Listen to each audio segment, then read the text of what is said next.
Kiran Haslam, the Chief Marketing Officer for Diriyah. Kira, thank you so much for joining Breaking Travel News here on day one of Tourise. First of all, a few reflections and perspectives on this incredible event. One word maybe to start, phenomenal. I mean, to bring not just the Saudi Arabian government together with private sector around travel and tourism, but to bring the global governments and private sectors together around travel and tourism. It's just exceptional. I mean, as a first ever Tourise, I think that this is probably one of the most promising conferences like this. Very, very engaging, very, very relaxed feeling, lots of great conversations, incredible presentations on stage and dialogues taking place. So hats off to the Ministry of Tourism, to the Saudi Tourism Authority, to our Minister of Tourism, Ahmed Al-Khatib, His Excellency, for delivering something which is just so profound.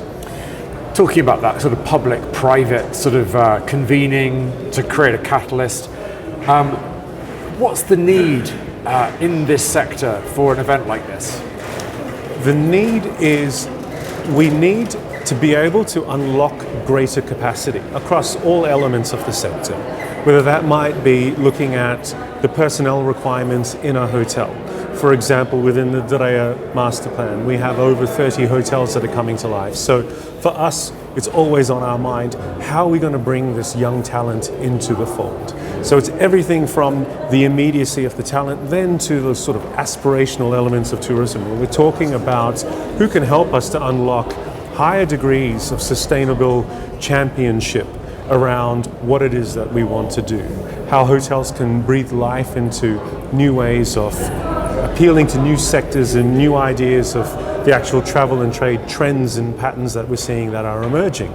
We already can see there are some patterns that are emerging where consumers don't really want to come and stay in the one hotel for the entire duration of their holiday. They actually are now starting to look at breaking that up and almost like a micro holiday kind of set of experiences. So to be able to bring everyone here under this one incredible location and to be able to have these conversations, it's really allowing more and more opportunities and doors opening for some kind of an immediate ability, an immediate pathway that opens up, and we can get so much more out of everything that we're trying to do right now. Because therein lies the opportunity. What, 10% of the population is traveling, yet $10 trillion sort of sector, unlocking more capacity, as you said, provides jobs, provides growth. Saudi seems to be really at the center of that sort of initiative and that movement. Tell me more about that. Well, because there's just such a natural tenacity for warmth and generosity within the Saudi people and within the population, hungry to talk to the world about the richness of the Kingdom of Saudi Arabia.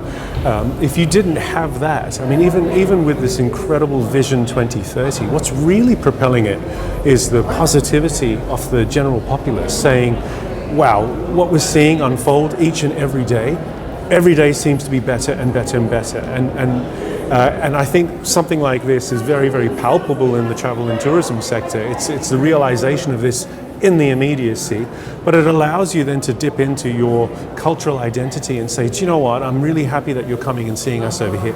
I grew up in this little village here. This is where my grandmother is from, and this is where I came every Friday and spent time with her.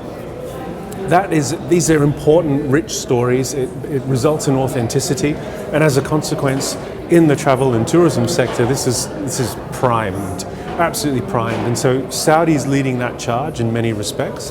But I also think that the rest of the world is seeing a richness in the diversity of Saudi and understanding it's not just sand dunes and camels.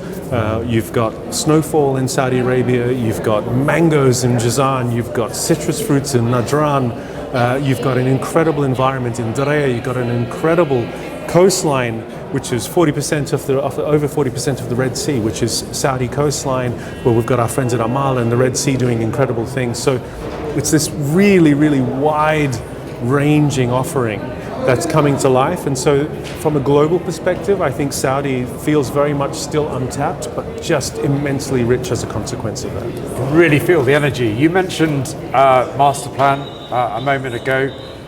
Give me a sort of an update on where you are on the Diriyah journey. So we have completed the subterranean complex infrastructure component of the entire master plan. This is a huge milestone because what that unlocks is that half of Diriyah, the historical component of Diriyah, is pedestrian. We call it the city of earth, and it's entirely pedestrian. This revolutionizes things like dwell time and transactional spend when it comes to things like retail and food and beverage, because you're in an entirely pedestrian environment. 3.5 kilometers long. In addition to that, we're super excited because we've brought hotels to life already. We've just started operating Bab Samhan, a luxury collection hotel, which is a fantastic heritage experience. Really sort of the shining beacon of hospitality and what it means to be Diriyah. That's just over the road from Diriyah Art Futures, a digital museum experience, which is unlike anything else I've encountered. Just around the corner from Zalal, the second dining district, sitting adjacent to Bujeri Terrace, and then a little stroll from Bujeri Terrace into the UNESCO World Heritage Site. All of this is fully operational. In addition, we have our first golf course from Greg Norman, 27-hole golf course in a location called Wadi Safar, which is ready to now welcome the world to come and experience tournaments and to play. Very shortly, we'll have our equestrian and polo facility coming to life.